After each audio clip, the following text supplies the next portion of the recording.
Hey guys, so I wanted to just make a video about anxiety that I'm feeling, and I wanted to share it because I know some people go through anxiety, and maybe it's like sometimes you feel like you're alone or you feel like you're a dumbass. And for me, so yesterday I recorded a whole bunch of video, as you guys know, and I realized that I kept repeating myself, and it's because I would stutter or it wasn't going as smooth as I would like. Sometimes I would just have like a break in my train of thought. You guys know, like if you listen to some of my streams, there are times where I repeat myself, or it's kind of like I go a little off track, and yeah. So I realized that when I was looking back at the footage today, there are parts of it where it's just like I'm cringing. I'm cringing listening to myself talk. It's because when I hear things, right? Like it's that kind of thing. You have to do edits for it. I wish I was a better speaker. I wish that I could just do everything in one or two takes or three takes, but my goodness, my video was just, or my raw footage when I was listening to it was just, oh, parts of it was just like, Erica, you should shorten this. You should, make it more cleaner, more concise. And maybe I'm going crazy, or maybe I'm just kind of thinking about, maybe I'm overthinking things. Hold on, I gotta check on something really quickly.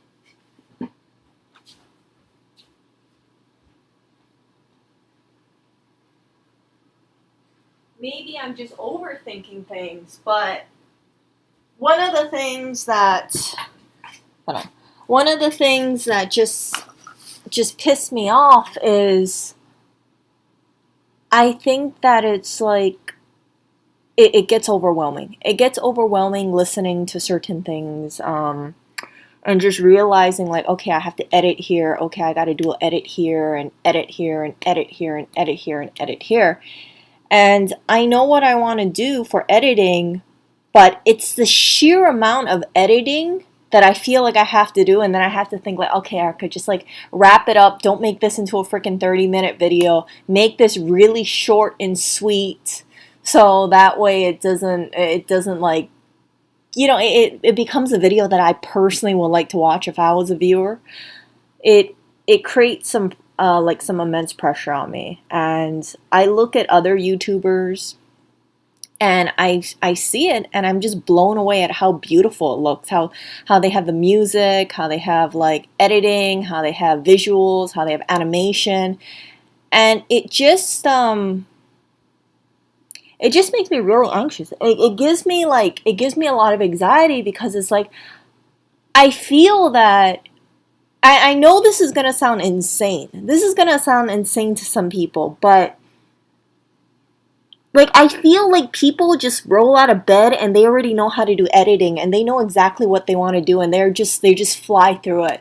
But for me, it's like I just look at it and it's just, yeah, it just makes me feel really bad, because I wish I could do a better take at it. I wish I didn't have to take many takes at this. And yeah, it just gets under my skin. So I'm sharing this with you guys because I don't want, as much as painful as it is, as anxiety ridden as it is, as much as it makes me freaking emotional over freaking editing, I gotta get through it. I gotta get through it, for sure. And like I figure like I need to start at a base, because here's my thing. Like, I don't want to go through life thinking, okay, I'm 32 right now. I suck at editing. I suck at speaking. I absolutely, like, I'm total shit compared to other people. And, like, there's other people, other YouTubers that I see, and it's just like their editing is, like, on point. And I don't know what it is. Like, I feel like certain YouTubers, and this is where it gets to me, okay? I feel like certain YouTubers, like, I look at their old videos, and it's like, did they just wake up one day and they knew exactly how to do this stuff? Right? It's like, geez, like they know how to do the Photoshop, they know how to do the thumbnail. And for me, I'm not gonna lie to you guys, like the whole reason why I like OBS is like I just, I just like turn up a program and I can just speak and that's it. But it's not the videos that I really want. I want something better, and it just sticks in my head. See, one thing about words that stick with me, it's like, hold on. One thing about words that stick with me, it's like, even if time passes, you remember certain things that are said to you. And it's like, sometimes I just feel like, oh my god, I can't believe I'm freaking crying over fucking video editing of all things. Oh my gosh. But I'm gonna look at this. I'm gonna look at this one day. I think if I just keep it up and I'm gonna look back at this video and say, man, I remember when I felt so crappy about freaking video editing, and I felt like my videos were absolutely dog when it comes to the takes. And I wish that I could be better. Like, I wish it wasn't so painful when I listen to myself speak. But it's a process. It's a process. It's like a freaking kid. A kid crawls and then they walk, and then after they walk, then they run. But for anybody who feels like, they want to make a YouTube channel and they want to get into video editing, and you see people with these great videos, everything's perfect, lighting's perfect, background's perfect, editing's perfect, animation's perfect. It really gets to you, because like you start and you think like, man, this looks like total amateurish. It looks like total amateurish. It looks like some cheap quality, and it doesn't. Yeah, it's like I can't go back and retake takes, right? It's like I'm not that kind of person where I want to do multiple takes just for things are perfect, especially if it's a day prior. I can't go back into time. So I gotta make best with my footage, and yeah, it was pissing me off. Yesterday it was pissing me off today as well. Hold on.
Okay, I'm back. I have to go check on something. I'm doing that stuff.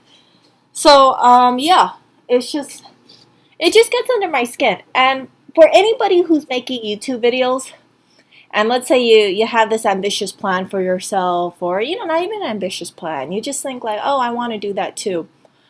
Understand that when you take your raw footage video and you listen back at yourself or you look at the footage, you're going to think instantly, most likely, right? Unless you're gifted or you're some kind of what's it called? Not taskmaster, but, what was that? The freaking speech thingy?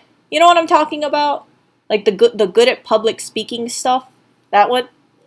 Unless you're really good at public speaking, or unless you're really good at speaking in general and you go and ooh and whatever, you are going to notice, just like that, you are going to notice your flaws.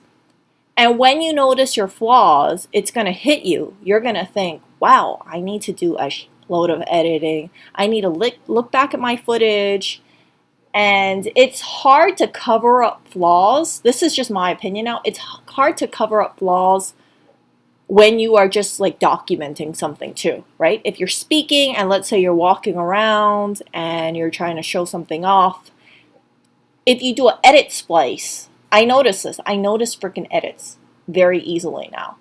Not always, but you'll notice like maybe the person shifts a little, or yeah, their head moves a little, and yeah. For certain people, they do it straight take, and I know there are a few people that you guys have pointed out, like, yeah, Erica, they're really gifted. They can just do everything. They can do a live stream, and it just moves really smoothly. But yeah, it's an insecurity of mine. It's really insecurity of mine. So I've always wanted to just be a better speaker and make sure that I have a video that's great. But my biggest barrier right now is truly myself. And I've said this before, but I've gotten shit about my videos. So, for instance, right? People will say, you're just wasting your time, Erica. Like, why are you making these videos? Like, your channel is actually losing subscribers instead of gaining subscribers. It's because you're not interesting, Erica. Like, why don't you become more interesting? And I'm like, how do you want me to be more interesting? And then I'll hear like, oh, well, you just don't have it, kind of thing. Like, and this is said to people that have known me for years. So it stings. It stings to hear that from people that you would think like, oh, these people should be my supporters. And, you're trying to do something that's obviously out of your comfort zone. And it's like you just get ripped right at the freaking starting gate. So yeah, for you all who just do something and you feel that you don't have the support that you want, right? Let's say if you're running, right? Let's say if you're running, okay? Let's say you're not a good runner. I'm not a good runner, okay? But then again, I don't run. But let's say you're running and you really suck at running, okay? You try to run, your goal is to run a mile. But then you got people who say, what's the big deal about running a mile? I could run a mile in my sleep. Running a mile is super easy, right? You're going to feel like shit because you're going to say, well, I've been trying to run for a mile, but I can't even run 1/4 of a mile right now. And that in itself, depending on how you feel, depending if you can't seem to, let's say, break half a mile for whatever reason, right? It can linger in your head and can really cripple you. It can truly cripple the shit out of you. Because then you're going to think like, man, these people don't believe in me, or, I don't even believe in myself kind of thing, and I'm just going to give up on running. And I see that in a lot of people. So when people have these dreams, if the people around them aren't supportive of these dreams, right? I'm not just talking about one person. I'm talking about, several people or people that you just kind of figure like, oh, well, yeah, then it stings. It stings a lot, and it just blows. So yeah, I feel like on a personal level, like I'm kind of like a laughing stock, and yeah, going through that raw footage, I was just like, oh my gosh, Erica, why aren't you on a higher level? And yeah, it really hurts. It really hurts, but I'm going to move forward. And I'm sharing this with you guys because I'm sure there are people who are struggling with certain things. And they feel like, that they see other people, let's say, running a mile so easily. Let's say if you have a weight issue, right? And you see people running a mile so easily. You see track stars or your let's say, neighbors with a track star. And then you feel like a total loser because you can't even run a mile. Yeah, you might have this period of time where you feel very body insecure about yourself, right? Let's say if it comes to running. And yeah, you have to work through it. Just like me, I'm going to work through this, but I'm documenting this thing because like I could have just, just kept quiet about this stuff, but I know there are a lot of people who have a lot of anxiety about certain things, and it's not just video editing, it's other things, right? Maybe you suck at cooking, maybe you suck at drawing, maybe you like really like painting, right? But you suck at painting for whatever reason. Maybe you want to be an artist, right? Maybe you want to be a potter, right? Do pottery, and you feel like you're making, lumps of crap when other people in your class make things that probably you feel like they would get closer to Michelangelo or something, or something like that. You can't. It's hard, it's really hard because it's like, yeah, I don't get these kind of feelings about a lot of things, but the freaking looking through the raw footage yesterday just like really got under my skin. So yeah, that's the whole purpose of this video. So it makes me very anxious to do video editing, but I'm gonna continue to doing video editing, and I'll see how it goes. I'll see how it goes. I'll see how it is in a year or so. I can't crank out videos as quickly as I personally would like.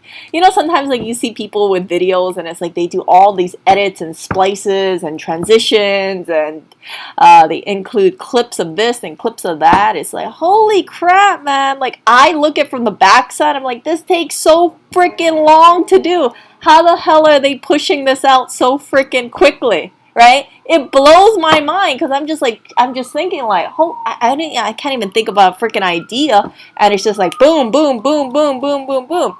So next time you look at a YouTube content creator's stuff, right? If they have like a lot of editing and they're adding in like memes or clips and stuff like that, don't just enjoy it, but focus and think, how much work did it take to input that shit in, or think about it. And yeah, I have a new appreciation for content creators on the backside of it now, because I'm like, frick, it's like they're making masterpieces, and they make a masterpiece like every 2 days or like once a week. And I'm like, well, I can't even, I don't even, here's the thing. If I was to focus on a video, I would just have to think about the whole freaking week. Like, what kind of image do I use? What kind of music do I use? And I don't know about you guys, but like, I don't want to keep watching footage of myself for the whole freaking week just on one video. It's like, I already went out yesterday, so I know this video is like 1 day late already. And maybe that's why, like, sometimes when you see people who make YouTube videos, they don't tell you when they did certain things. It's just like, okay, you see it. It's not like, oh, okay, yeah, that happened yesterday. Because by the time I'm done with this video, it could be 3 or 4 days from now. And then I will know it's 3 to 4 days from now, but people who don't follow my channel, if they see it, they'll be like, oh, I don't know, maybe she did it same day or something, who knows. So it's daunting. It's daunting in that regard. So yeah, if you don't date yourself, you have a lot more flexibility. Look at, like, for instance, right? Let's say if I was going to a restaurant, right? Let's say like a food reviewer place, right? You see people crank out these food review videos. You don't know exactly when they went to the restaurant. Did they go to the restaurant a month ago? Are they like a week backlog or 2 week backlog on all their videos? You don't know. Do they have other people editing their video? Possibly. If they're a bigger channel, there is very much a possible reason that they're paying someone to edit videos. Or they have a team of people who edit videos, and it's not just one person who's like, oh, for frick's sake, what music do I use? What's the best music for this? Then you gotta go through the whole catalog of music. Okay, I want some happy music. Is this the best happy music? And then you gotta listen to all the freaking music clips. And sometimes you look at the music clip, it's like you also want to get the stuff that it's like no copyright music. Holy crap, there's so much of that freaking music out there. And yeah, it's just be like, okay, hold up, I gotta listen to all the music, figure out which one's a good background music for this clip. Okay, let's use like 10 seconds for it. Okay, next clip, let's use another thing. Okay, what mood do I want? Holy crap, it's just, it's a lot of freaking work. It is a lot of freaking work. So yeah, I look at certain things and I'm just really in awe. But for me, I feel like, it's just, I'm really going to be brute, I'm really going to be brute forcing stuff. It's like, okay, so yeah, I would like to make videos. I would like to edit videos, but I just wanted to be upfront with you guys. You guys are going to see a backlog for sure. So even though I went to that free market thing event yesterday, who knows? Maybe I'll be done with my video in 4 days. Maybe I'll be done with my video in 1 week, and I wish I could do it sooner, but I really want to make a video that I'm really happy about. And yeah, it's gonna take a while. Maybe in the future I'll be a little faster at it, but right now it's just painful, and I just gotta. It's like I listen to things and I'm like, oh, this is a freaking good take, and then I'm like, oh, wait a second, okay, I cut myself off, and then I go on. I'm like, fuck, I can't use that. Fuck, damn it, Erica, damn it. So, no, no, no, no, no. It wasn't Manhattan. We don't live in Manhattan. Everything was in Manhattan. And yeah, other places like yeah, I'm not worried about that. But yeah, so let me see over here.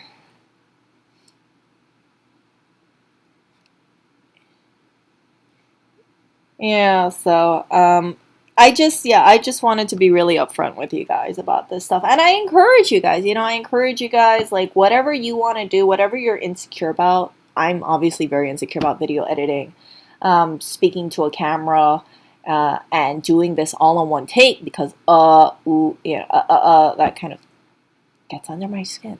It truly gets under my skin.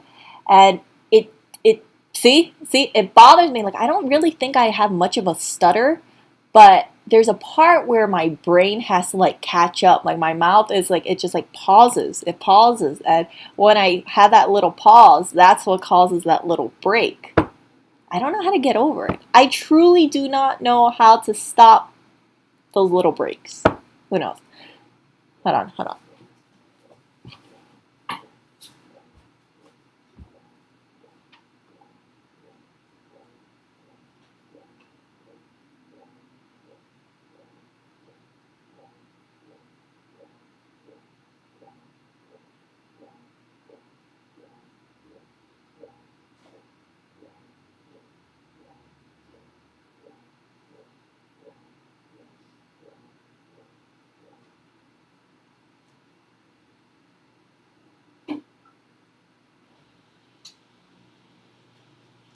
So,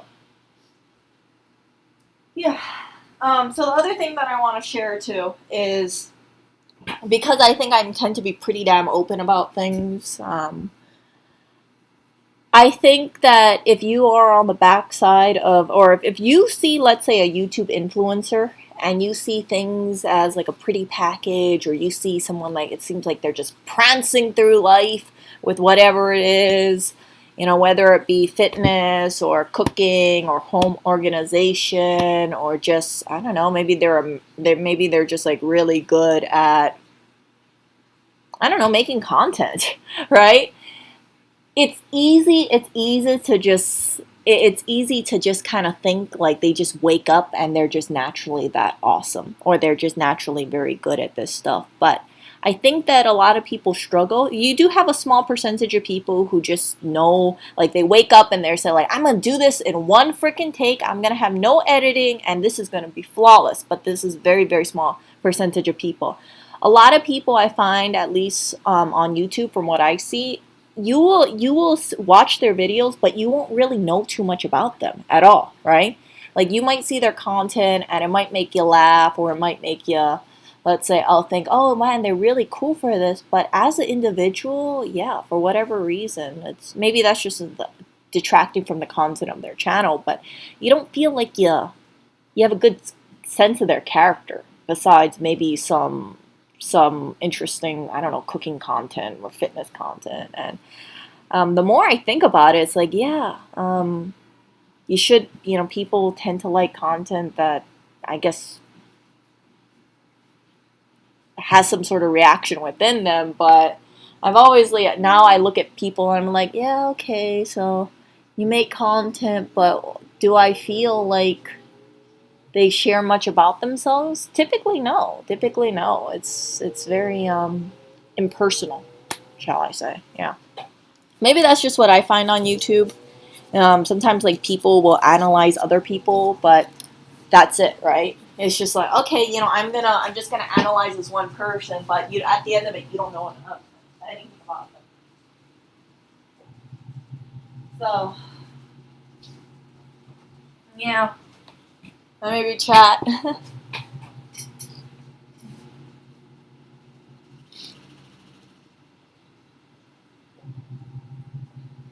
Okay, so Emily asked, does making videos give you joy? Forget those bottom feeders. Ask themselves, are they making videos? Are they putting themselves out? These people are not your friends. You need to. So I like the idea of making videos, and here's the reason why. I want to make a video that is like I can look back at it and I can say, you know what?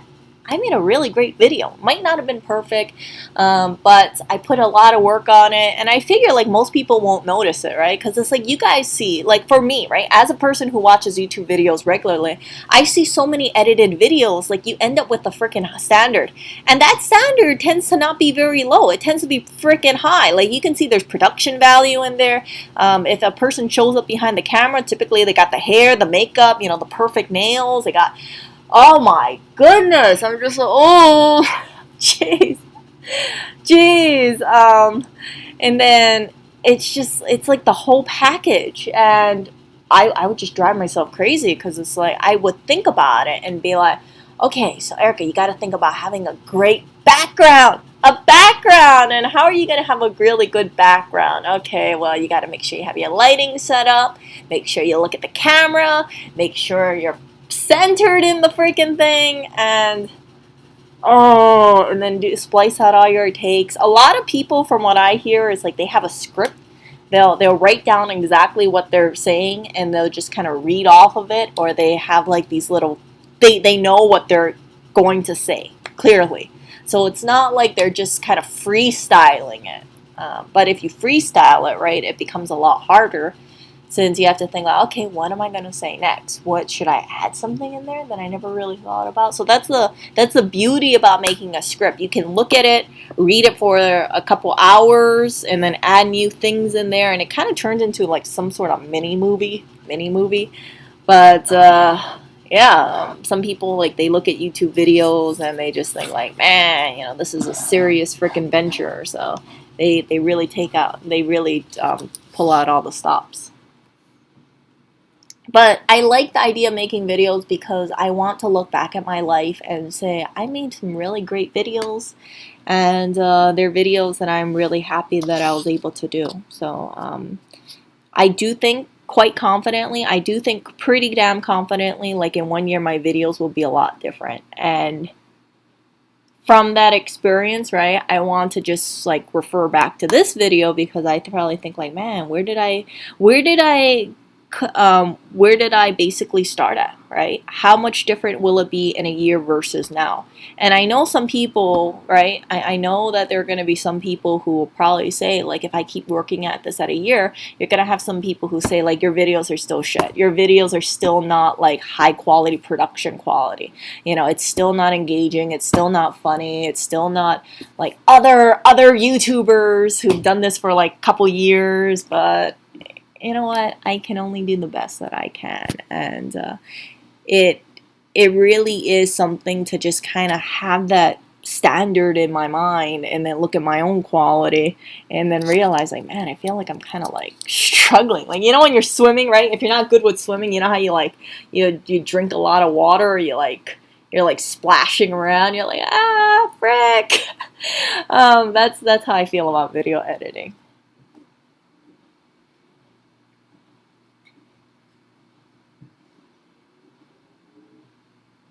Yeah, so Gray Fox says, I've been discouraged, abandoned all my life. I'm still going to fulfill my dreams. I refuse to quit until I'm dead. That's the other thing too, Gray Fox. Like, the sad thing is like, I think that it's so important for people to be supportive of one another. I've known people who try to do ambitious things and they fail, yet I still support them, right? Like, I hear about their dreams and I think like, holy crap, that's a really freaking, hold on.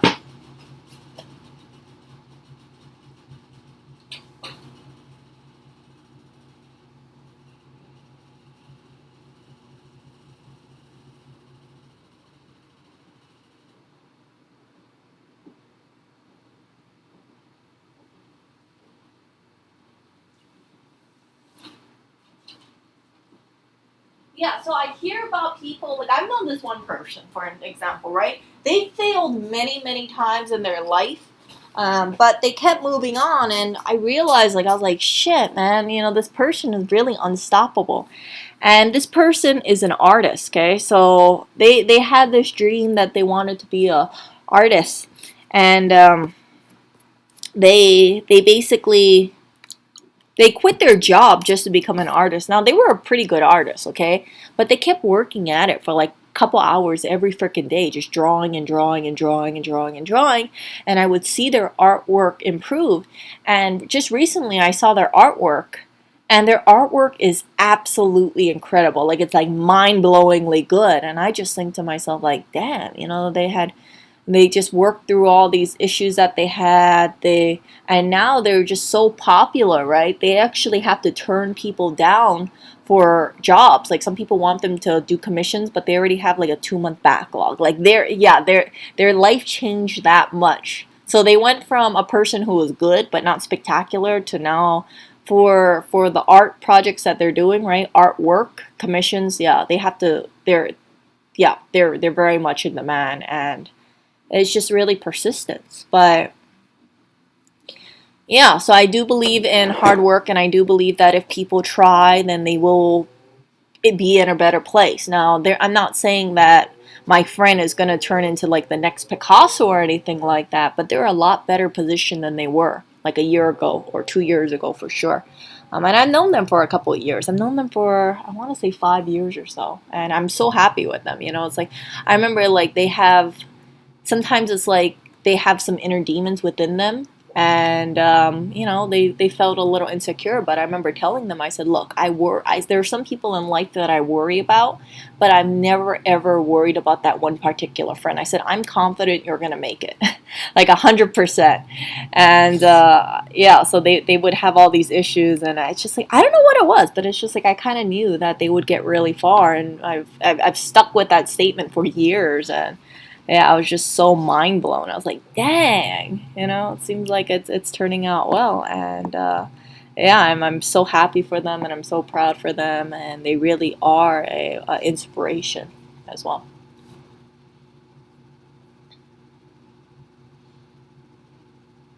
Yeah, so GZ cases, success is stumbling from failure to failure with no loss of enthusiasm. Yeah, yeah, but like I've said before, right? You got people who like watch my channel, who look at my channel, and they just think like, how come you're not getting much bigger, right? Like, how come you're not like other YouTubers? And I'm like, well, other YouTubers are different. My channel is like, I never thought about like, okay, let me try to get to 1 million subscribers or anything. I just wanted to make content, and then the more I made content, I thought, well, I want to make better content, because the more I do this kind of thing, the more comfortable I get with things, right? I figure like, yeah, why don't you just push the bar a little higher and higher and higher? And I think I really do believe, right? Maybe it won't be in a year, maybe it'll be 2 years. Hopefully, I still have a YouTube channel by then. I don't know what's gonna happen with YouTube, but hopefully, hopefully within like a year. I know in a year I'll definitely improve a lot than I am now. But hopefully, like in 2 years, I can look back and say, well, you remember that time I made that anxiety stream, and I felt like I sucked in something like that. Like, yeah, if you just work at it, you'll be in a better place. And maybe it's not perfect, but it's forward. And that's the secret of life. I feel like there are things that I wasn't so great at, and I just work at it, right? Slowly but surely. Like even the freaking kitchen. You guys know I did a decor video. I'm still thinking about the freaking pantry area, and I just work at it just like a little by little by little. Not every freaking day, but like sometimes I'll have this like moment of like, oh, yeah, I should do that. Let me try that. Oh, okay, this looks better, and then things clear up, and slowly but surely there's change to be made. And my hope for this apartment is that it just looks really, really great, but I don't know how long it's gonna take. I'm working at it very diligently, um,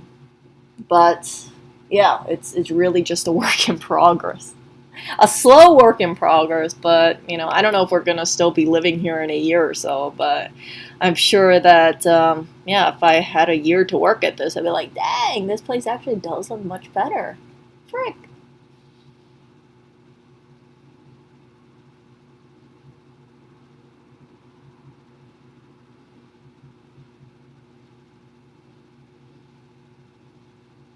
Yeah. So Gray Fox said the YouTubers that are big have dedicated editing crews. Yeah, I've heard about some YouTubers. It's like all they have to do is just like go behind the camera, they'll record some stuff, and then you know you got people who just work on their freaking lighting. You know the lighting levels. I'm like the freaking lighting levels. Oh my gosh, the lighting level. And then they know exactly like you got this one person who works on audio, and I'm like freaking audio. I don't even know how to work on my audio. I should actually have that nice little gimbal and the camera with me, or the Rode microphone, you know, the plug-in one that goes in that port, and be a little bit more professional. But hey, you know what? I can always just build and build upon, and we'll see how it goes. We'll see how it goes. But I really hope, yeah, I really hope that what I want for my channel is I want to just document things or just talk about things, and it doesn't get all like freaking one dimensional, right? You guys get to look at different images, you get to see different things, and it's not just looking at this freaking Google image.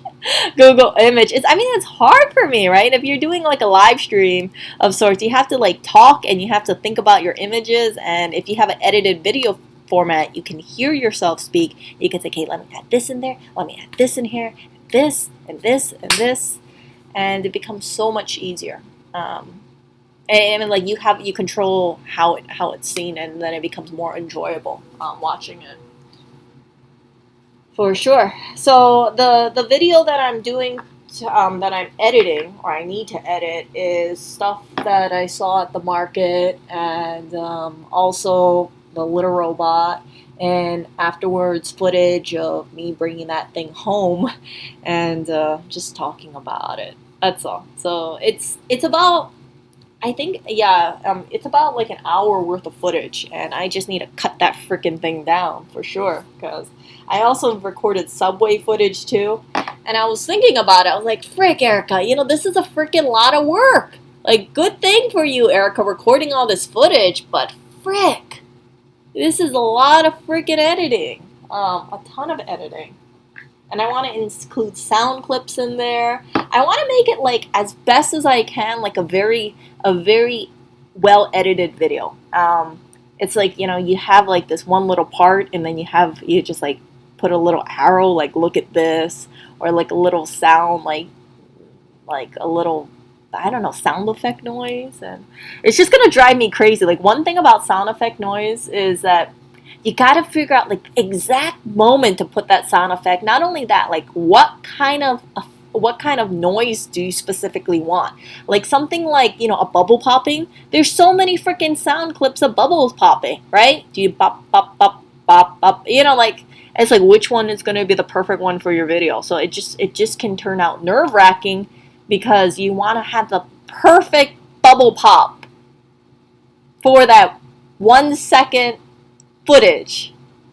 You see where I'm getting? Like that's where it just can like really get under your skin. Like, oh, for frick. Okay, how much? I listened to 20 bubble pops. Okay, which pop pop pop pop pop pop? Oh, for frick. Okay. Now I gotta splice out one of the 20 bubbles. Okay, is this bubble good? Oh, it's frickin' too short. Okay, well, yeah.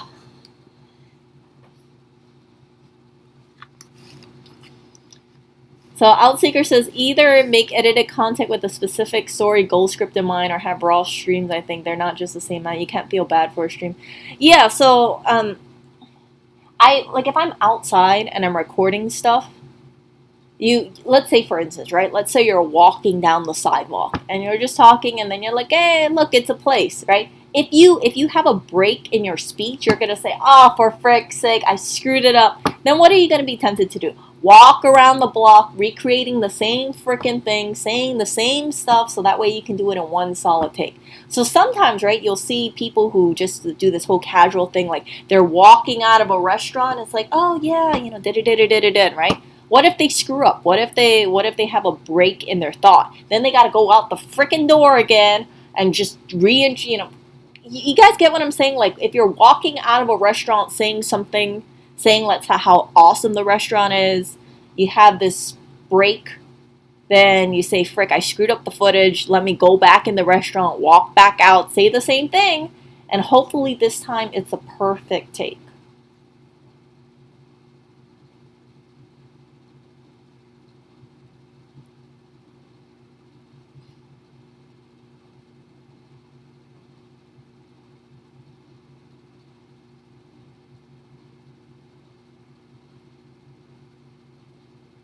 So, let me see.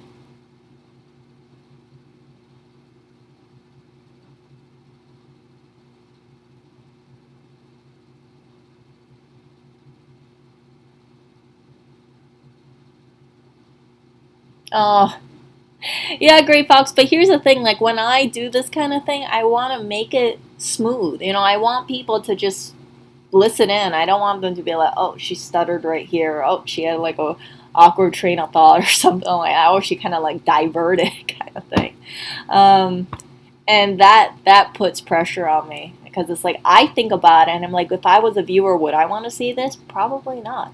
I think that sometimes, and I can't say this for everybody, but I think there are some YouTubers out there. It's like this kind of pressure to make a perfect video can really get under their skin. Some people will be like, I don't care, I'm great the way I am, but for me it's like I see so many YouTube videos that, like I said, it sets a standard, and I want to reach that standard mentally. Even if my video only gets like 200 views or 100 views, I want to know that I made a video. It's like, yeah, I really did my best for that one video. And then that becomes like, okay, if I could do it that great, right? Hopefully my next video also becomes like similar or close to that level as well. Uh,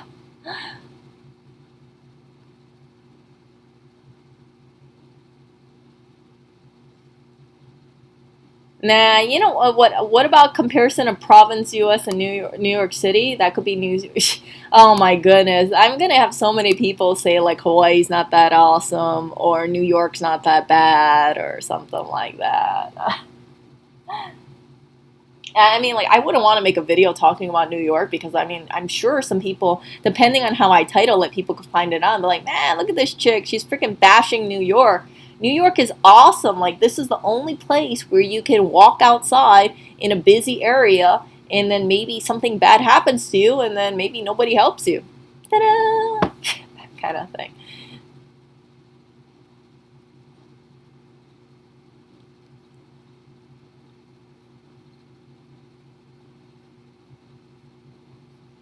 Yeah, but I mean, like, I know I'm gonna improve. It's just like it's awkward being at this base and then just having this like this image that you want, of your videos, and it's just I know video editing. Some of this video editing is gonna drive me crazy. I absolutely know that because I'm gonna say, well, I want to add this in. Oh my gosh, now I gotta rip the footage out. Oh, get the little 5-second clip in there. Okay, insert it in words. Make sure my audio's right. Make sure it's smoothly. Okay, let me look back. Does it flow in with my previous footage? How good is the transition? See?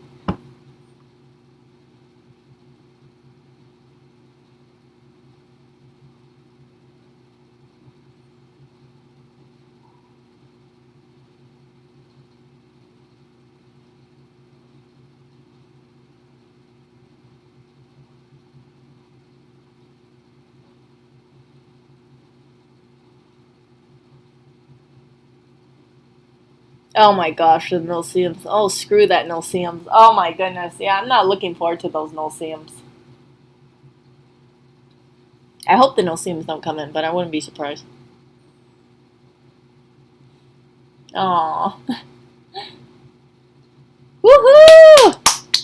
Emily finally passed one of her nursing exams. Good job. Oh my goodness, good job. I'm so proud of you. I mean, like, yeah, sometimes like people fail and then they just stop and then they just give up on themselves, right? But you just gotta move forward, and all you need to do is like pass once, and it's like you feel it, That's how I felt like about my driving exam. You know, I took my road test 3 times. One of the times, it's like I didn't even know that I had to check in, so I automatically failed because I didn't show up even though I was at the DMV with my driving instructor. But I remember when I finally passed, I was so happy. It's just like you look back at all your failures and you're like, yeah, that's insignificant. Like, yeah, maybe you failed a bunch of times, but you know, you passed.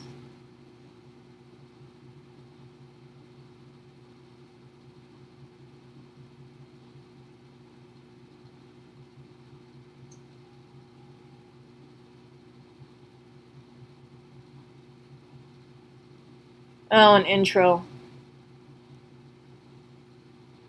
I know these pictures.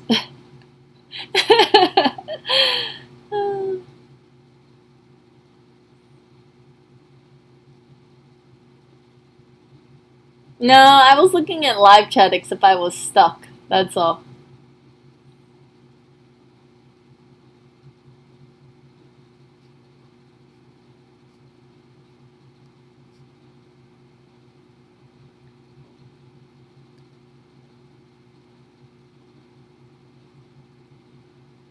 No, it's not that. It's like here's the thing, right? Like if I'm on camera, I want to look like I don't want to I want to look like I'm actually like comfortable being on camera, not just me in a freaking t-shirt with like yeah, me with a freaking t-shirt with like my hair like kind of messily done and just like kicking back. Cuz like if you're on camera, right? You're consciously aware like, okay, you know, do you feel like you're presentable? And like right now, I don't feel presentable at all, for sure. I wish I could wear different clothing, but I can't. So yesterday, right, when I walked out, I went out, I was sweating, I came back home, even though I was wearing 100% cotton, I broke out in itchy marks.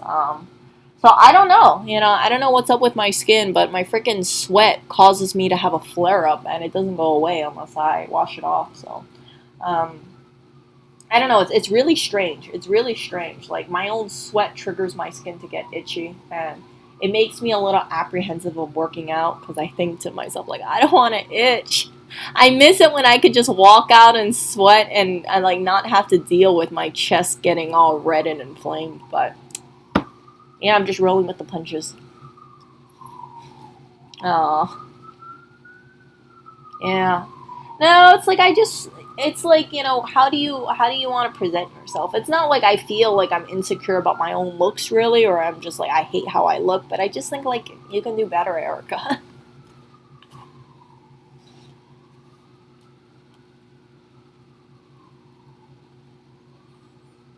And like even the people that you typically see on like live streams, they if you notice like certain YouTubers, right? They look they look very presentable. They don't look like they just like rolled out of bed. They don't look bummy. And if they look bummy, I feel like if I look bummy on stream, right? Even if I'm like super casual, I'll look back at the stream and I'll be like, "Oh my goodness, Erica, how come you didn't like take care of yourself more? How come you didn't look a little better?" So, yeah. I mean, I look fine. I mean, like I don't look that much different. But it's like my hair is just in its normal state. I'm wearing a loose ponytail. I'm wearing a cotton t-shirt, just kicking back. But yeah.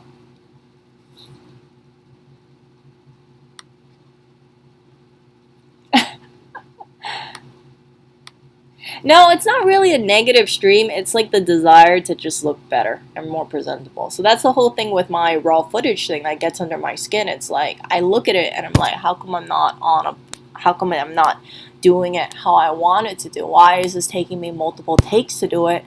Or why is it that I look back at the footage and I'm just like saying I got to scrap a lot of this stuff because you know this or this or this, and then you feel like man, I can't go back in time and reshoot certain things, right? Especially because the event is over.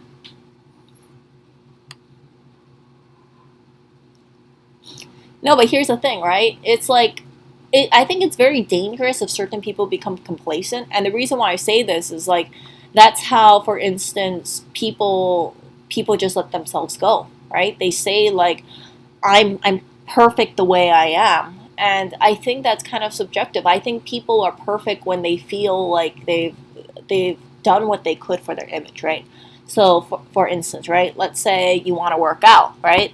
Or let's say you want a better body. After you work out, you're going to feel accomplished and you're going to feel like, yeah, I'm moving towards it. But if you're not working out, you might feel insecure about yourself. You might feel like, you're not really on point on how you used to be. And yeah, like I know for a fact, right? I know for a fact, like I haven't been working out very much, and I've shared with you guys, like if I get sweaty, I get itchy, and I don't like getting itchy. So it's, yeah, there's something in my sweat that irritates my skin. It's not just me, but this is actually something that happens with certain people, and that causes me to be averse to exercising. And if I'm not exercising, what happens? My fitness level goes down. And I haven't really been exercising for the past 3 weeks, and it shows. It shows, especially because I've been increasing my carbohydrates as well.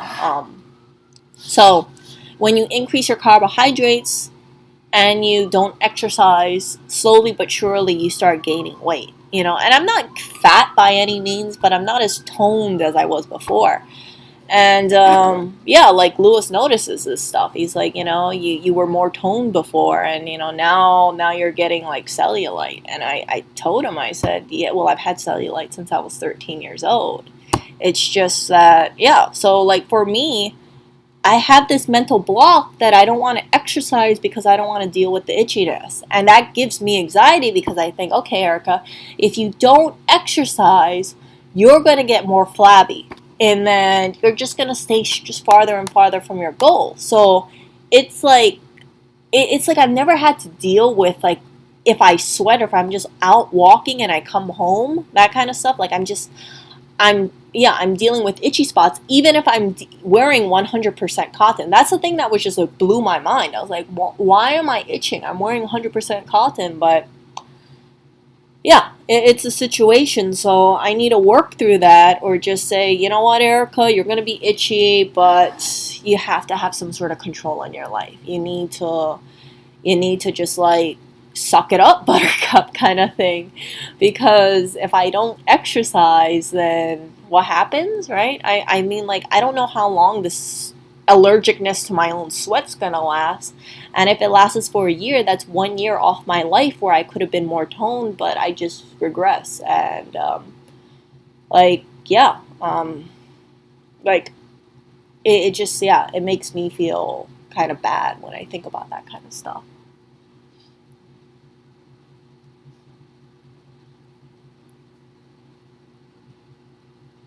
So yeah, no, I'm already doing one of. I never had a problem with my detergent,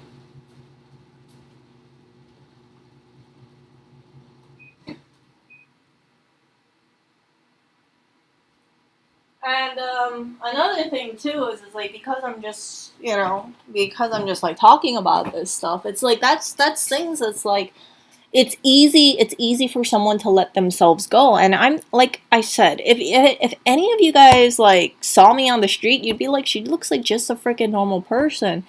But if it's like, I know, like for me, I've been criticized as like I don't have real high standards over here. But I don't notice people like if they gain a lot of weight, right? Like if someone gains 10 pounds, I'll notice, but I don't really make that, it doesn't really factor too much on me, right? But for another person, they could think, well, if a person gains 10 pounds, that means they obviously let themselves go to the point that they gain 10 pounds. So, um, yeah, it's just like it's like a matter of interpretation. Like, how do you see like a 10-pound weight gain? For me personally, it's like freaking Oreo. Oreo with his pooping issues. I'm like, it is what it is. Oreo's a poopy butt cat. I'm gonna just roll with it. I would like Oreo to exercise more, but he doesn't want to exercise. But I still love him very, very much. But yeah, other people, they could look at Oreo cat and say, well, how come this cat, how come he's not more toned? Why isn't he on an exercise regime? How come you guys are overfeeding him? I'm like, well, he cries for food.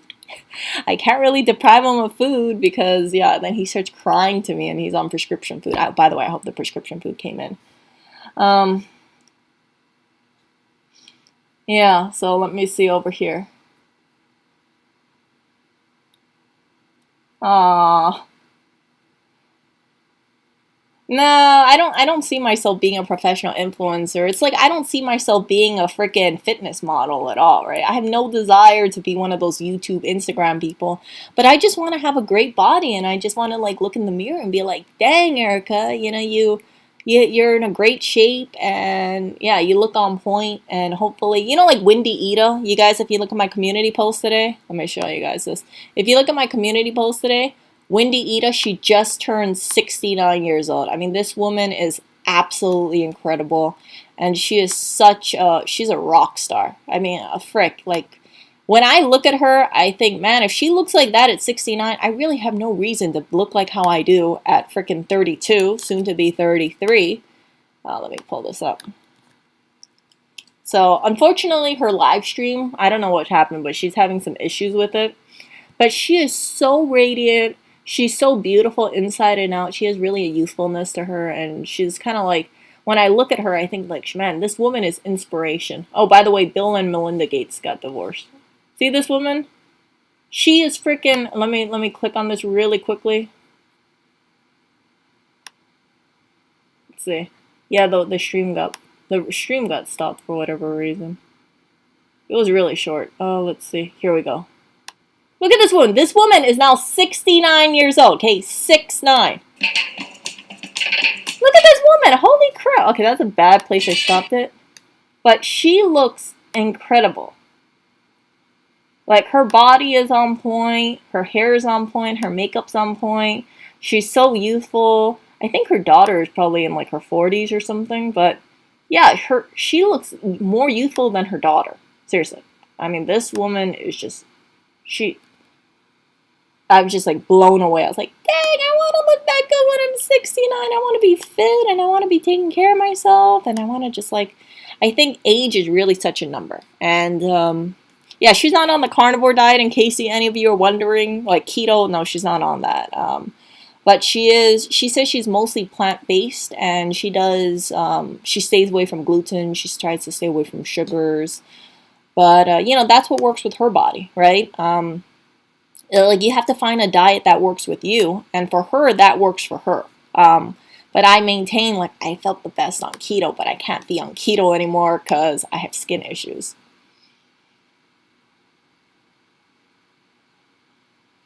No, so Gray Fox says, can't you get Under Armour to can't you get Under Armour clothes to wick away the sweat? I can't. So synthetics actually make my skin more irritated, and that's the thing that really kind of like has been grating on my mood because it's like I have clothes that I want to wear, and I'm consciously aware like if I wear this and it's not 100% cotton, then there's a good chance my skin starts breaking out and rash, and I get itchy. So I've been sticking with like natural fibers. So Under Armour clothing, it's a synthetic. I don't know what it is, but yeah, it will irritate my skin.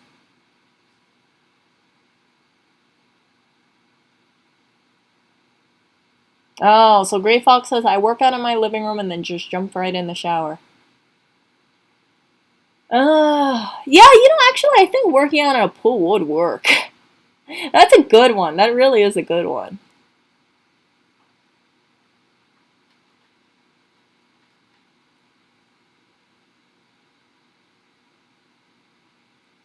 Yeah, okay. So hear me out, okay? Like I noticed that some people are like giving Lewis crap, and yeah, Lewis definitely hears about this stuff, but let me tell you what the whole thing is, right? He likes people who work out. And I'm obviously not really working out right now. So because I'm not working out, my body shows it. And I've touched on this before, right? If you are dating a person who, let's say, is into fitness, typically they're going to want a person who's also into fitness, right? If someone, let's say, they take care of their body, let's say they're a runner, right? Let's say they're a runner, then chances are they want someone who's also fit. Now, the exception being is, like, let's say someone who is a bodybuilder, right? And I say this because, like, I've known people who do bodybuild, who did participate in shows and stuff. And sometimes it's like they don't want to be with people who are bodybuilders as well because they realize, like, they're so freaking neurotic about their own diet that they rather be with a person who's also not neurotic. And from what I don't know if this is true or not, but I've heard that, yeah, if you have two people who are on, cutting, it can just get really, it can get really heated, right? If you got two people who are doing calorie restriction and they get into a fight, it's just like, ah! So, yeah, but typically people who are fit want to be with other people who are fit. And if you are not working out and you are gaining weight, or if you are, not, your fitness is like you're losing muscle tone if you're losing muscle tone because you're not working out, it's seen as a step back. And I understand it. I completely understand it. So it's like you can interpret that as being like that person is just I have to be careful with how I word this, but you can interpret it as like that person is not bored, right? Because yeah, I find like some people, they say like, people who work out, right? They want to be with another person who works out, and if one person doesn't work out, it's like that person just is slipping. Yeah, that's the word I want to use, like slipping. And you see whatever progress they made when they were working out, just go back. It reverses, and then your legs aren't toned, right? Because you're not working out anymore. And yeah, then it's like you undid all that progress. And I'm consciously aware of it. Like you guys know, like as when I went off keto, it's like I told you guys, like I can feel that I have more padding on me, and it makes me a little uncomfortable. But I'm also conscious, like, yeah, the freaking itching too. So I'm still applying things. My skin looks much better, don't get me wrong, but what isn't so visible is the itchiness I feel sometimes. It's like I feel like I have a flare up, but you can't see it. It's just like underneath. So I'm hoping that I don't know, in a week or so, like yeah, in a week, that this itchiness goes away, because I have been increasing my carbs. I have been eating I've been eating things like a little bit of gluten. I've been eating rice. I've just been enjoying my life, and it is so much different than before, for sure. I'm not binging on food, in case you guys are wondering. Like I'm still trying to eat relatively healthy. It's just the addition of carbs. I feel like it's just not bloating me, but it's making me less toned because I'm eating less protein and I'm eating more carbs, and that has an effect, right? Because before I used to eat more protein every day. So yeah, but as I've mentioned, right? So because I'm not working out, I'm less toned, and it shows. I know I'm less toned, and it just makes me a little. It makes me a little sad and agitated, because it's like I don't like that itchiness, and unless I deal with the itchiness, it's like I'm not gonna get toned.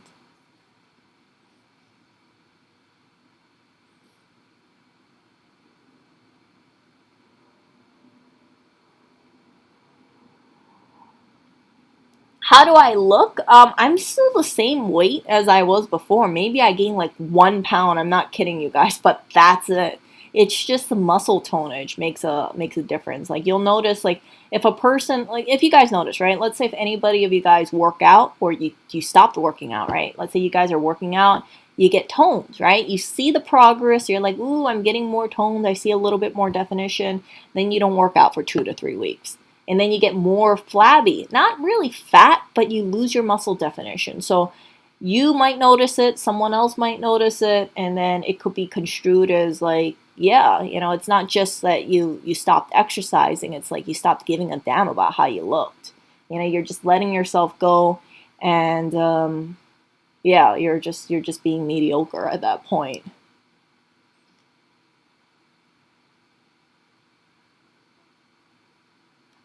I don't know if she is surgically altered, but I think she has a great energy. I used to wear synthetics. And then I had to stop. I stopped because I think anonymous individual pointed out that, hey, it looks like I've started to flare up right where my jacket was meeting my neck, and sure enough, it's like I realized, like, hell, yeah, I'm much more comfortable wearing 100% cotton than I am wearing any synthetic like polyester. So my skin is definitely less inflamed.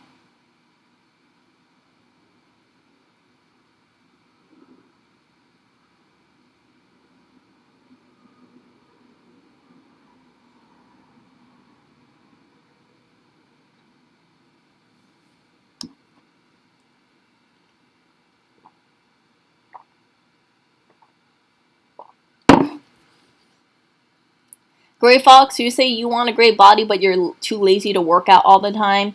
If you are happy with your fitness level and you're accepting of it, then there's no problem with it. You know, as long as like you don't have like weight issues that it could shorten your lifespan. You know, like some people, they're maybe 50 pounds overweight.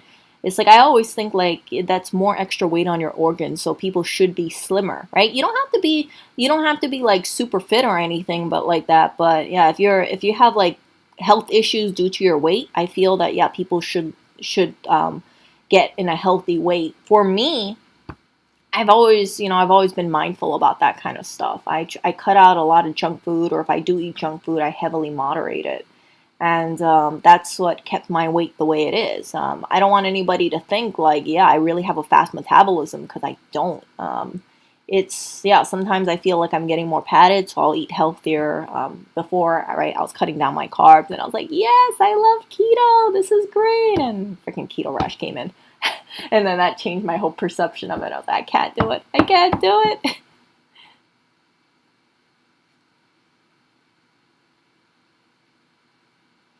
I don't know if, yeah, I don't know if, what was that?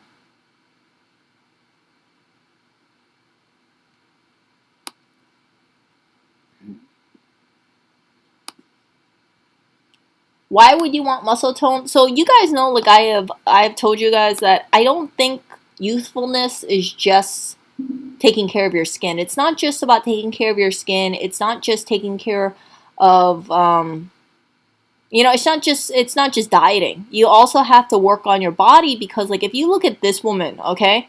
And I use her as an example because when I turn older, I want to have a really great body too. You know, I want to be mobile. I want, hopefully nothing happens to me, but I want to be stronger. You know, I want to retain mobility. And like if you see this woman, let me show you guys this one.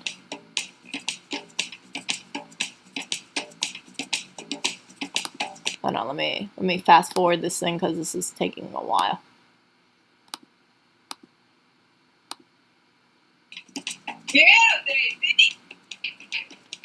If you look at her body, it looks a youthful shape. You see, so her arms are toned, her waist is nice, her butt is lifted, and you can find pictures of her wearing shorts. Like she wears clothes that I would not dare to wear, and I'm more than half her age younger, right? She's 69 now. I'm 30. I'm going to turn 33 in June.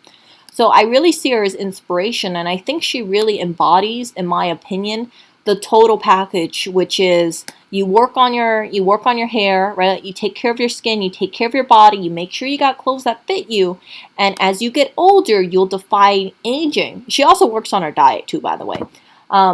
You'll defy aging that way. I don't want to be like my relatives who are older, and then they become very frail, and it's just like they stop taking care of themselves. I think the downside for a lot of people is after a while, after they hit like a certain age, whether it be in their 30s or 40s or 50s, it's like they give up on themselves.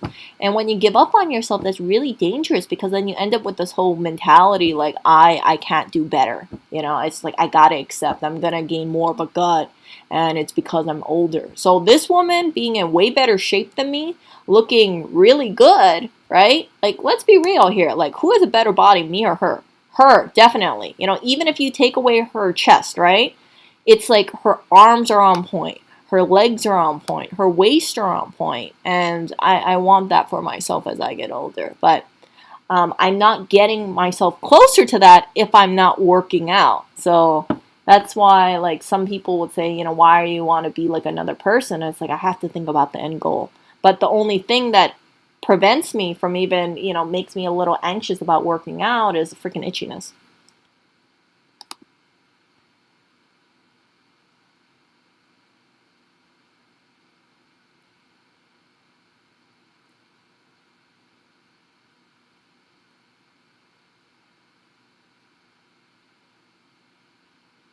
Oh yeah, yeah. Vladimir, if you're leaving, yeah.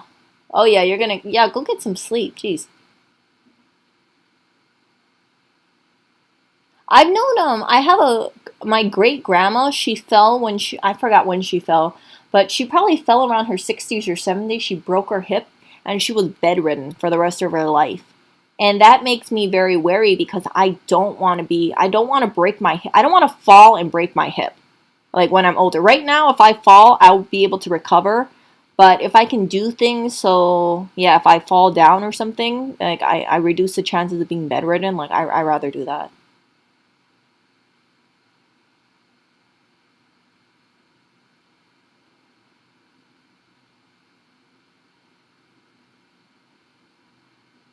So Catalytic Centaur says, sorry for my cruelness, but that's how I feel. Yeah, because when you see a person who is toned, okay, let's be real over here, right? And I know I'm gonna offend some people over here, but I'm just gonna say it. If you do not have tonage over here, right? And I don't wanna do like I'm not what I'm saying is that this body typically is considered to be more alluring because not only is there more shape, if you look at her arms here, those arms are not a hold on, crap. Those arms are not an indicator of just her dieting. It's also an indicator of her working out, right? She's committed to putting the work in herself, and that way she ends up with this great body. She didn't have this body just dieting for 2 days or something like that. This is consistent routine, and as you get older, these kind of women they stand out more and more and more. Now, I think, like I said, I think it's dangerous when some people they see 25-year-old Instagram models or so, and they think, man, I could never get a great body because I'm in my 30s or I'm in my 40s. But that's really wrong. I think ageism is super flawed, and people need to get out of that freaking thinking. Yeah, I'm not planning to have too much muscle. It's like I don't want to be one of those like freaking fitness models or anything like that. I just want to be more toned. I want to be able to wear a midriff crop top and see my stomach, right? I'm not just talking about having a flat stomach. I'm not just talking about a two pack, but I actually want to have a really great body where it's like if I wear skimpier stuff, right? And I'm not planning to walk out in public or anything like that, right? I want to be able to say, like, Erica, you have a really great body. Your body looks on point, and hopefully you can maintain it as you get older.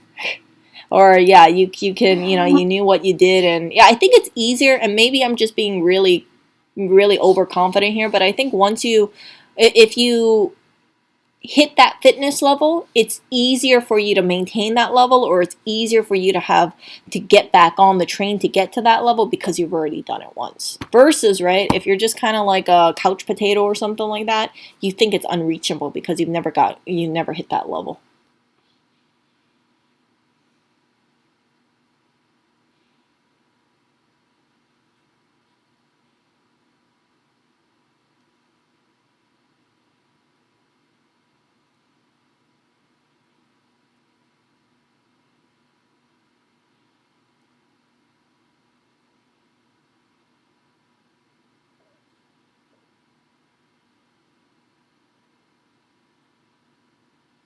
Yeah, I mean, like, I'm not gonna be as curvy as her for sure, right? But I mean, like, I can always get a fitness level that works with my body type. She has definitely a different body than me, for sure. Like, if you look at some Asian Instagram models who don't have, who don't have implants or anything like that, you'll see it's like there was this one fitness model that I saw. She had a very similar kind of body shape to me, and she was like flat chested, and I thought like, man, she's like super freaking toned, but she's still really skinny. But you can tell like she had a six pack and things like that. I was like, dang. But her body didn't look really on point because I think sometimes in society we're used to women having, the chest area filled out. So then you kind of think like, oh, she looks too skinny because her chest is so flat.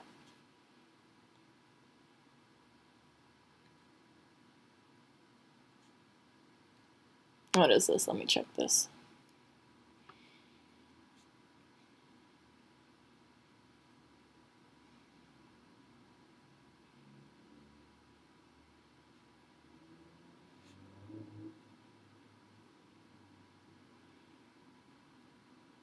What am I reading over here?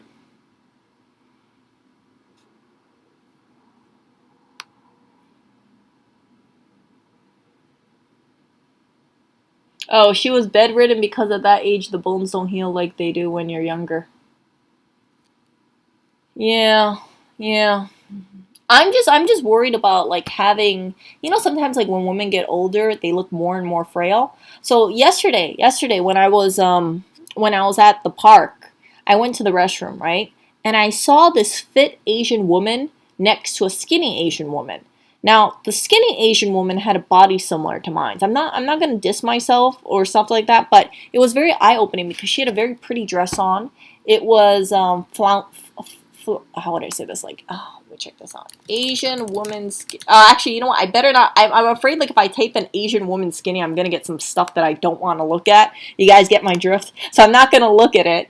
But there was this, yeah, so there were two women. One of them was really, one of them kind of had like a body shape like mine's, untoned, skinny fat. You can look at her calves. Her calves were not, let me see, skinny fat.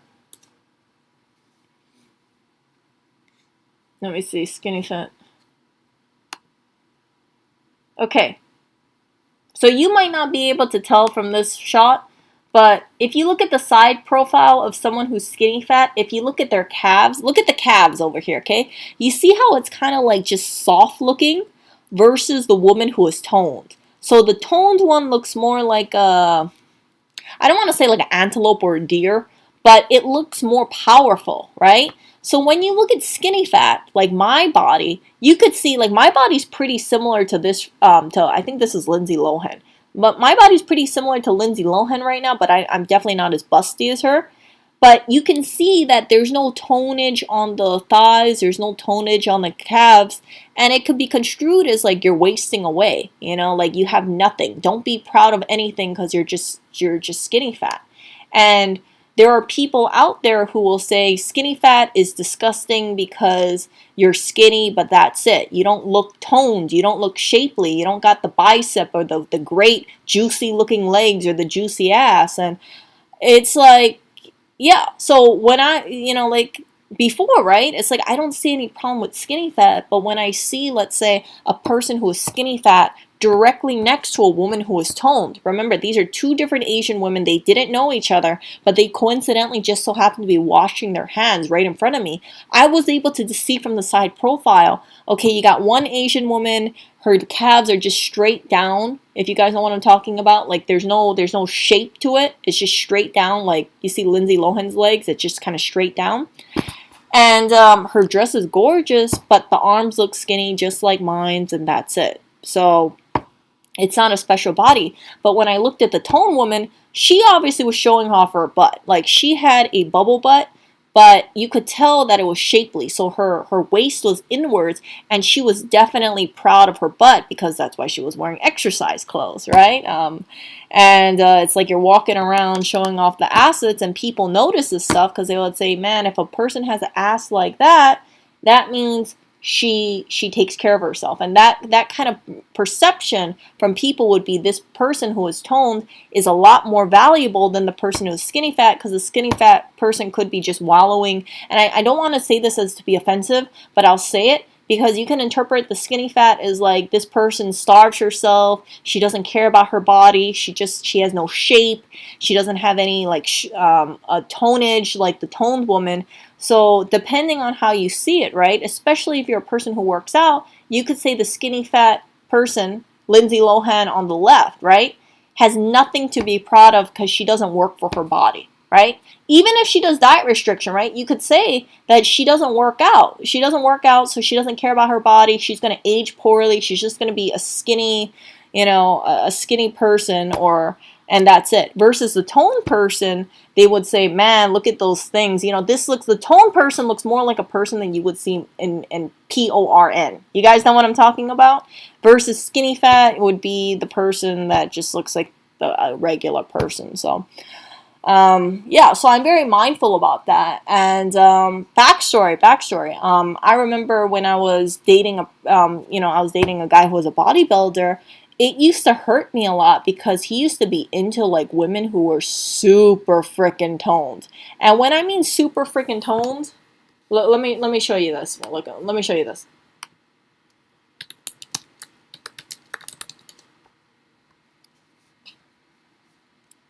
Like women who was, let me find this.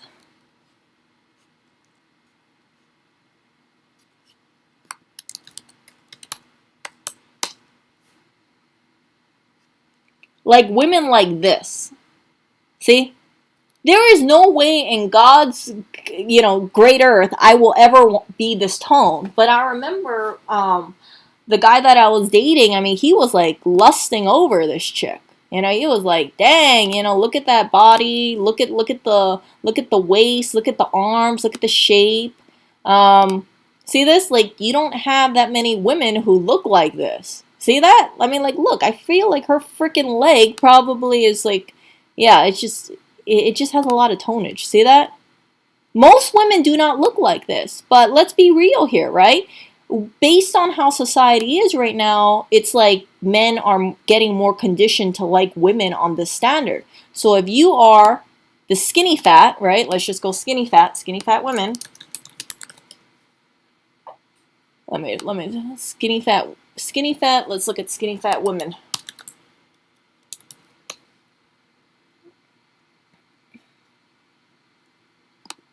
Yeah, so if you are like the skinny fat woman, you see the woman on the left? See that? Even on the woman on the right, she's more toned, but if you look at her legs, you see how it goes straight down? You could say this woman has a cute face, but people could see her as like a total loser. People would say like, why isn't she toned like this woman? Because she's a low quality woman, And it's like I don't feel that way. It's like I don't really notice women's body shape that much, but some people notice it, especially people who work out because they're so used to being around fit women that if you yourself look, like my body shape, if I toned up, right, I feel like I would look like the woman on the left. I wouldn't look like the woman on the middle, but I would look like the woman on the left. But you see her legs, you see how it's kind of straight. It has some tonnage, but it's not shapely. It's not shapely like this woman's calves. You see? You see the difference in the calves clearly, right? See the calves? You can see the calf muscle there. That is a shapely, voluptuous leg. The skinny fat woman's legs could be seen as, yeah, she doesn't work out enough.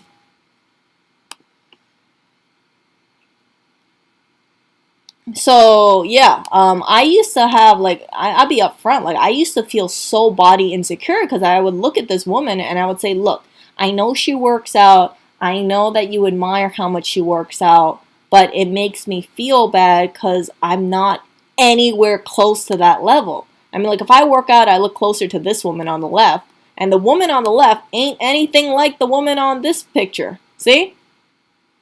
I mean, this is really like stage ready kind of thing. See? Like this.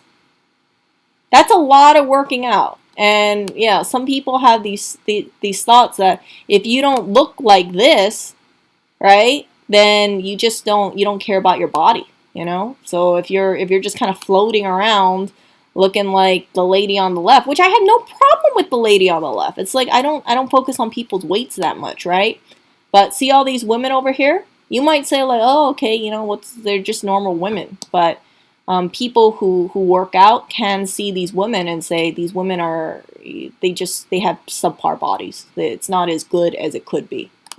So don't think, and I don't want you guys to I want you guys to realize like skinny fat women, people who are skinny, even women who can fit into skinny jeans, they can still get shamed. Body shaming skinny fat women is very much real. Very much real. Like I've heard it from multiple people throughout my life, and typically it's like the people tend to be okay, some of them, like the women tend to be like significantly bigger than me. And I'm like, for frick's sake, like you're 250 pounds over here and you're shaming me because I'm not curvy. Right? It's like I'm just like a stick. And I'm like, okay, I know it, but that doesn't mean see the woman on the left? She looks like a typical person you see walking down the street. I don't see anything wrong with her. But yeah, if you work out, you could say the woman on the left she looks like a mess. Like she doesn't have anything. But if she looks like the woman on the right, this is a woman who takes care of herself. I personally think the woman on the right looks a little too skinny. That's just my opinion. Um, but yeah, I mean, I guess body tone wise, she definitely leaned up. But I don't know what it is. She just looks kind of scrawny to me. Like I wish, like her face looks kind of maybe because she's smiling, but yeah, she just looks like she should pack a little bit more weight in there. See, and then also the butt too, right? So for me, being very transparent with my body, right?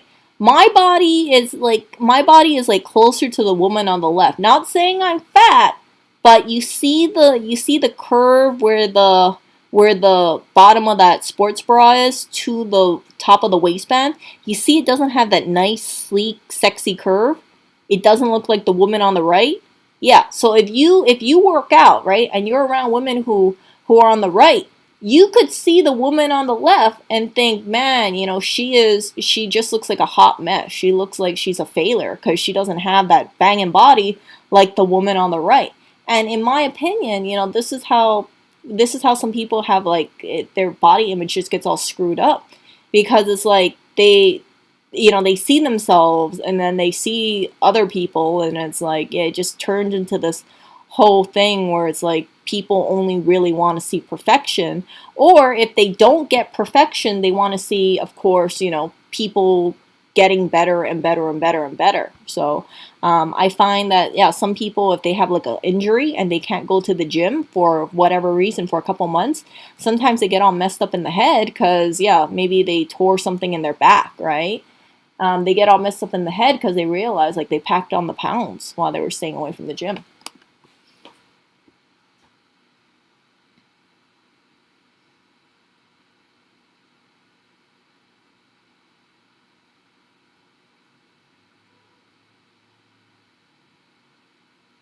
Yeah, I don't notice the skinny fat thing too much. Like, look, if I saw a woman from the behind, on the left, right, I'd be like, I don't pay attention to that, right? If I saw a woman on from behind and the right, I would say, man, this woman has a really nice curve. You see how she has that nice like hourglass curve?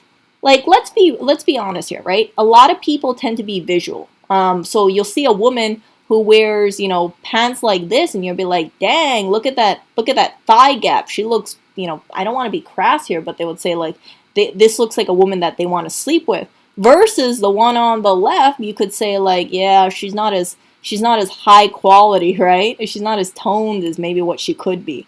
And yeah, so it can get pretty yeah,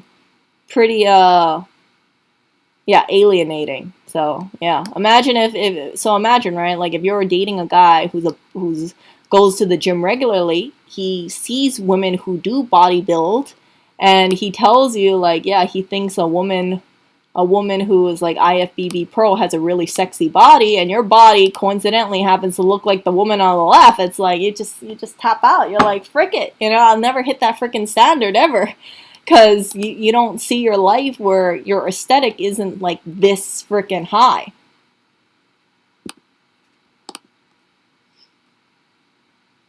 I don't even know any female that I've seen in person that is on that level of fitness ever.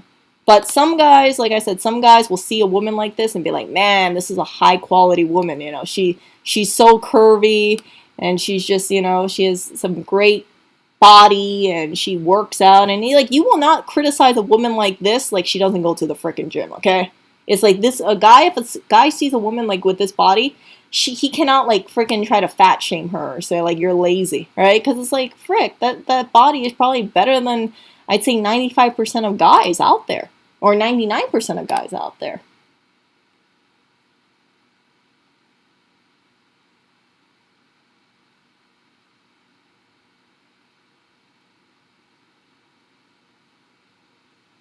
Yeah, I don't pay attention to measurements. Like I think like yeah, like sometimes like people like pigeonhole themselves and they think like oh they got to get down like the 25-inch waist or 23-inch waist, or just be at the weight that you want to be in, right? If you feel confident, let's say if you want to have a better body, like don't focus on the measurements, just focus on the shape.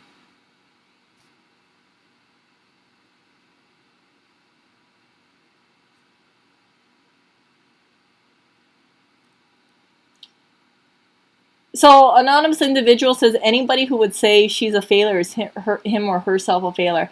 I would disagree with you there because like I've known guys who have really high standards. So they would just like rip a regular woman to shreds. And yeah, you know, it's like a woman who is like this woman, right? She was actually criticized by a bunch of people for being too fat. And I was like, frick, this is too fat? See that? So like this woman, right? You see her before and her after. Like her after looks great, you know, but her before she just looks like a normal woman, you know, a normal woman enjoying her life. But from what I sense, right, from conversations that I've had with multiple guys over the years, it's like some guys won't even give the woman on the left like the time of day. They'd be like, she's a freaking whale, you know, she's too fat, you know. And then maybe even the woman on the right, they would say, you know, she's too big. So it all depends.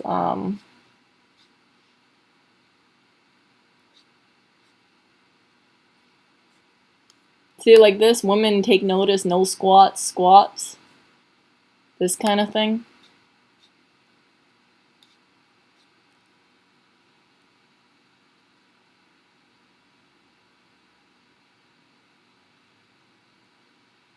So yeah, a woman like this, you see Amanda, this woman, 6 months, right? So you can see she has a little bit of pudge on her midriff area. See that? But I don't even notice it. I'd be like, yeah, maybe this woman can tone up, but that's it. So some people that I know, they would instantly dismiss Amanda on the left. They'd be like, she's too flabby. She's too flabby. And then they'll look on Amanda on the right and they'll say, yeah, she's still too flabby. Like she's not on that fitness level that they want. It's yeah, it's tough. Like, yeah, so because I've had conversations with multiple guys, it's like some guys are very specific about their taste for women and I think it stems down from Instagram. It stems down from looking at models and then you see, you know, women with six packs or women who are super toned, right? And then like this skinny fat and then now she's toned. See that? So skinny, no. Skinny fat, no. Doesn't do anything. Lazy if you're skinny fat. And then muscle, see that's 4 pack or 6 pack? Good catch, because she's toned.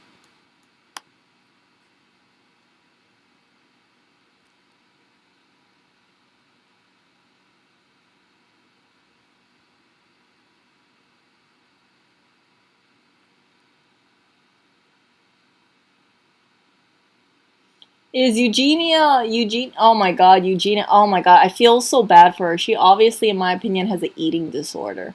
And I really hope she gets treatment for that. Like, it pains me to see her so skinny because it's like you could tell instantly that she's hurting inside. And like, she doesn't even drink water in her streams, allegedly. Like, she'll do 8 hour streams and not drink water. And it saddens me so much because I think to myself, like, this woman is so youthful and she's just really, you know, she's really doing a disservice to herself.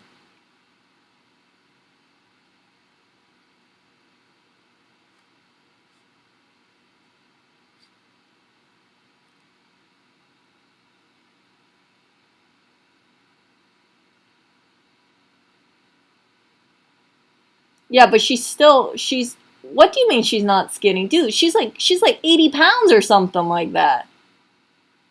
There are people who like if you look at her, it's like I'm not gonna show images of her, but she is clearly heavily underweight.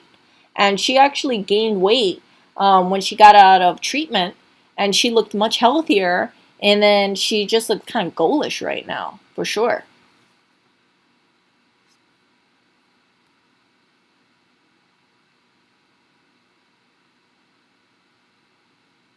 Yeah, I'm not gonna show her. I don't want to show how she looks like. You guys can Google her if you want, but I'm so sad about how she looks like.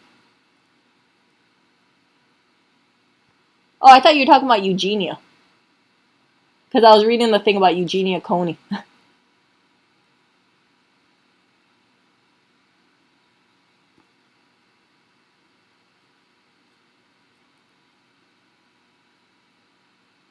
Yeah, I really hope she gets help because she's so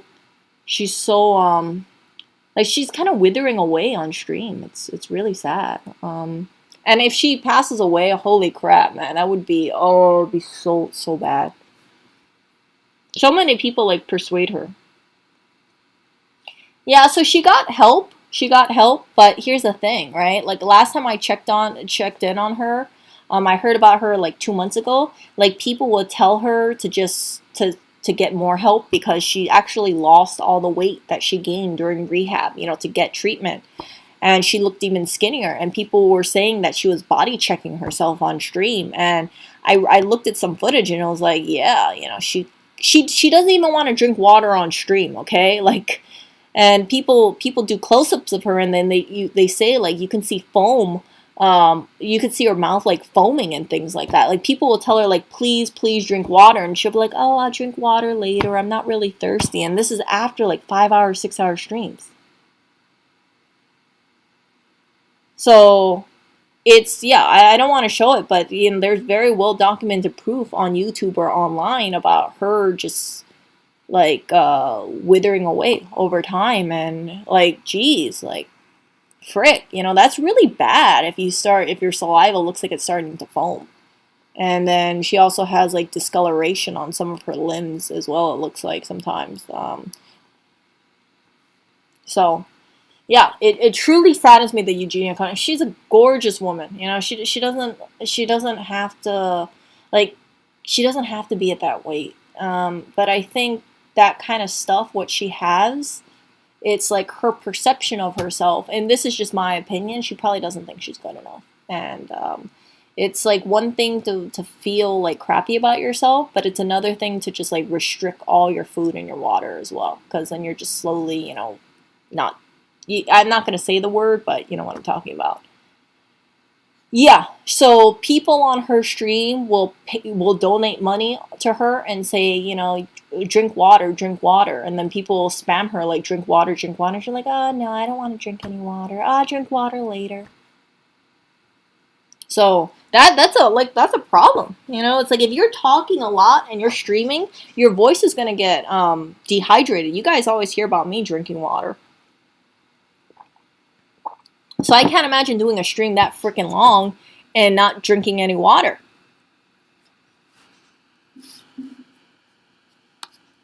So it saddens me about that situation. I used to like keep track of her, but I actually stopped watching her streams because it was like I didn't watch her streams, but I was watching like the recorded footage of it, and I stopped watching it because I was like, you know what? There's so many people who try to help her, so many people who try to plead with her, but she isn't doing anything. And from at that point, it's kind of like you're watching a train wreck, possibly. And but if anything happens to her, I won't be surprised. I really won't be surprised. It's really just a tragedy because it's like so many people see her, and what can you do?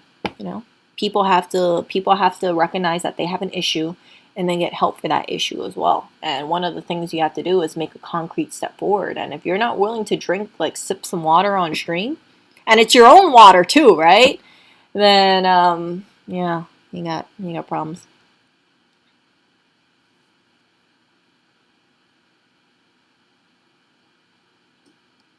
Yeah, yeah. So so Ziamara brings up a really good point. So yeah, just to like let you guys like just clear things up in case you guys think that I have some body image issues. I do think I can be better. It does mess with my head because I have to deal with this itchiness. I can't wear the clothes that I was wearing before. So before it's like I would think like, okay, I'm gonna wear clothes that that make me feel good, and I'm kind of stuck with 100% cotton right now, and um, it just kind of grates on me mentally. So I gotta, I really should work out because I don't know how long I don't know how long I'm gonna be allergic to my own freaking sweat. And maybe it clears up over time, maybe it doesn't, but I really shouldn't just sit around and wait for this thing to clear up. So I'm gonna work out and then hop in the shower afterwards. I think Gray Fox made that suggestion, and thank you for that, because yeah, I tried exercising and not taking a shower immediately. I was freaking itchy for hours.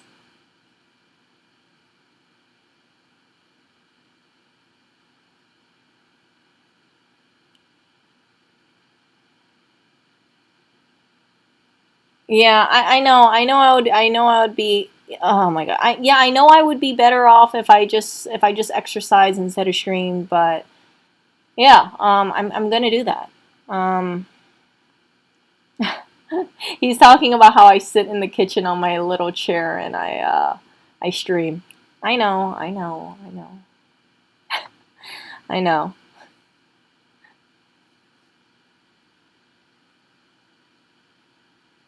So yeah,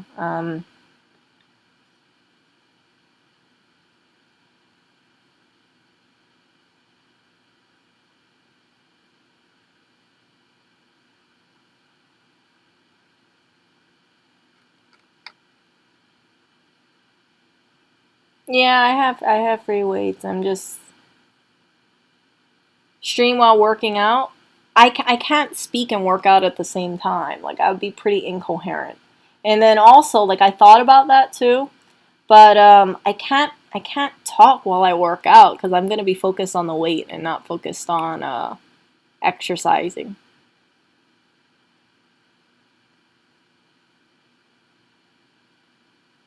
Yeah.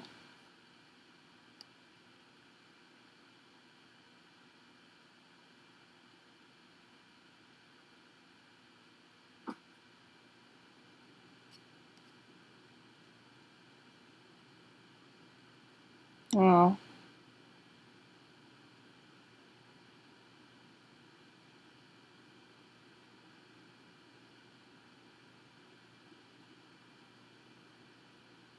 well, that's true. Make her interactive exercising, so like a poll on what types of exercise you should work out.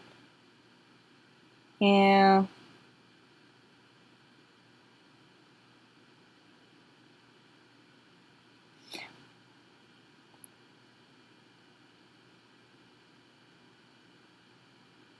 Yeah. How about this? I'm What do you mean I don't have to pretend? Oh, whatever. How about this? You guys give me a workout routine, find it on YouTube, and in 15 minutes I'll do it. I gotta hang up laundry right now. So, yeah, give me a workout routine. You guys find it. Only 15 minutes long. No jumping, because, we have neighbors downstairs, and I'll do it. And please don't give me anything that's like freaking brutal, like planking for 5 minutes or something like that, because I'm not gonna be able to do it.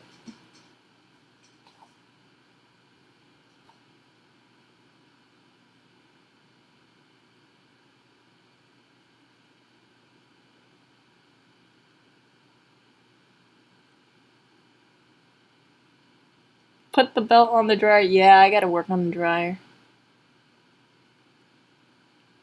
No, no, I got like 5 pound weights here.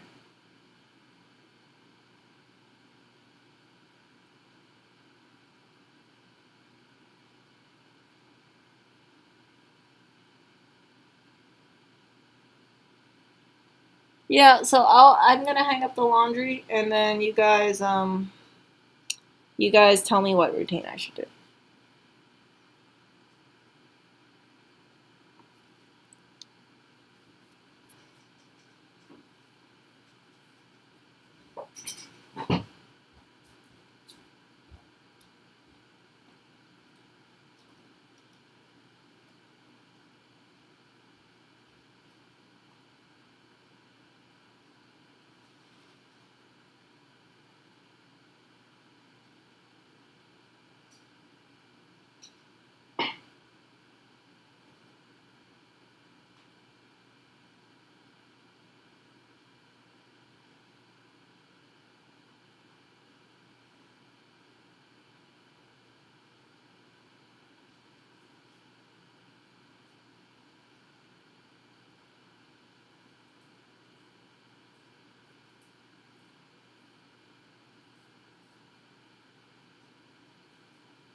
Yeah, I know I'm still streaming.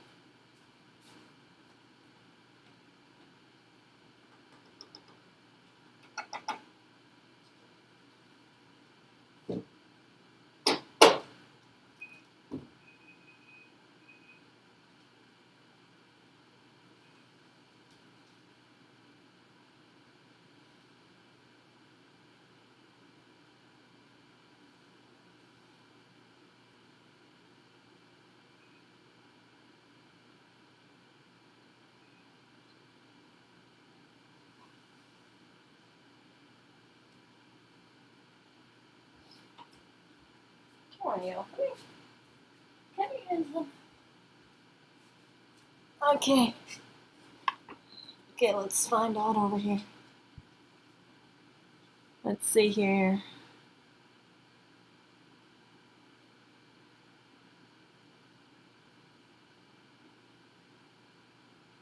I'm with Handsome right now.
Okay, so I'm with Oreo right now, aka my handsome guy.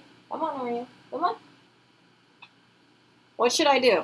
Do you guys have any exercise routine I should do?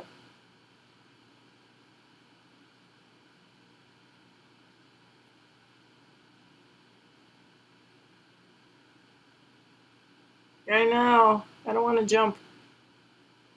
I don't want to be jumping at 8 p.m. Oreo curls. Oh, Oreo, come on. Let me lift you up. Okay, so this is 12 pounds of cat weight. I'll do over the head Oreo deadlifts with Oreo. Ah, got my hands. Oh. Okay, Oreo, come on. 1, 2. Oh, he's not happy. He's not happy. Come on, handsome. Okay. Okay, Oreo. Come on. The only time he sprints is to the food bowl, and that's it. So, yeah, I'm going to end this stream. I'm going to restart my stream, and that way you guys can, I guess, hear me exercise or something. Let me know what I should do. Maybe I'll make it more interactive that way. See ya. Yeah, I'll have a